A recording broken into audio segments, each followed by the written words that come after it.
last call games. Now, last week, a certain video game character turned 35. Very important. So, this week, we're going to do all Pac-Man games all week. Now, I'm going to use the same video as the intro for all of them, so that's why. I'll do little annotations over each one for a link to the next video. Monday we're going to start out with the Namco plug-and-play Pac-Man game, which includes Pac-Man and 4 other games. This came out in, I believe, 2003. It was one of the very first of the TV plug-and-play genre, if that's a thing. Tuesday, we're going to move on to Pac-Man Adventures in Time for the personal computer. I believe this was a PC exclusive, but I'll let you know more obviously in the review for it itself. Wednesday, we're going to move on to Ms. Pac-Man. This is another plug-and-play unit by Jack Specific. It's a sequel and included Ms. Pac-Man and 4 different games, including Pole Position, which included this interesting twist mechanic. I'll talk about that later in the video itself, obviously. Stay tuned for that one. Thursday, we'll move on to Ms. Pac-Man Maze Madness for the Sega Dreamcast, because it wouldn't be a week without a Sega Dreamcast game. Finally, we'll end up on Friday with yet another plug-and-play unit, Super Pac-Man, which includes 4 different Pac-Man games. Pac-Man, Super Pac-Man, Pac and Pal, and I believe Pac-Man Plus.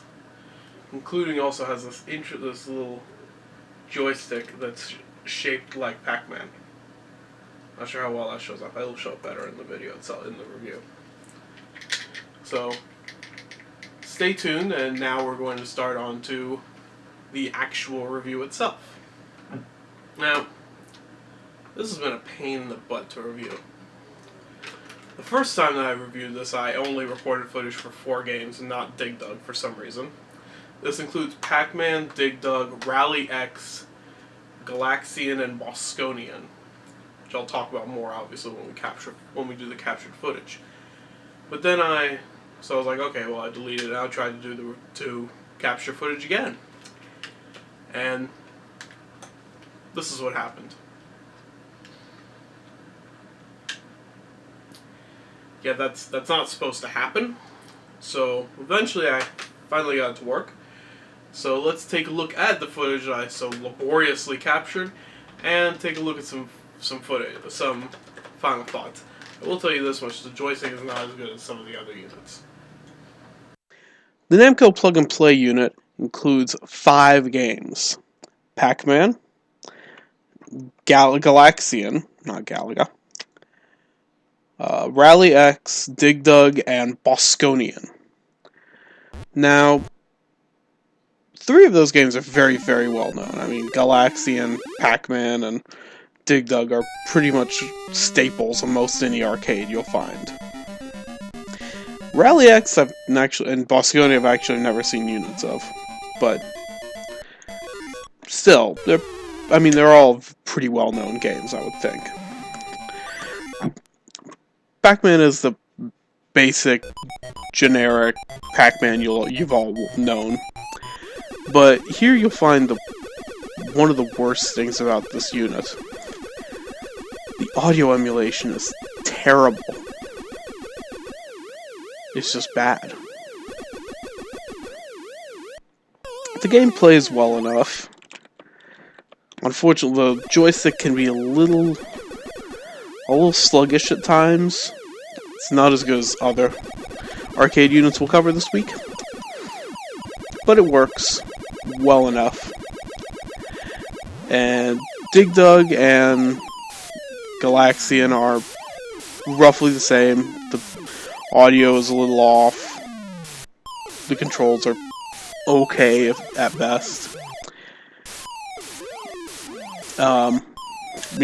Dig Dug is pretty generic. I mean, pretty basic, everybody knows it. You go around, you inflate enemies with your bicycle pump of doom. And in Galaxian, you shoot things. I think it's the prequel to Galaga, but I'm not 100% certain. Rally X seems to be like a driving version of Pac Man, almost. You have to drive around this enormous map that you don't actually see the entirety of, while avoiding other red cars and catching flags. Bosconia is probably the most interesting of the entire group.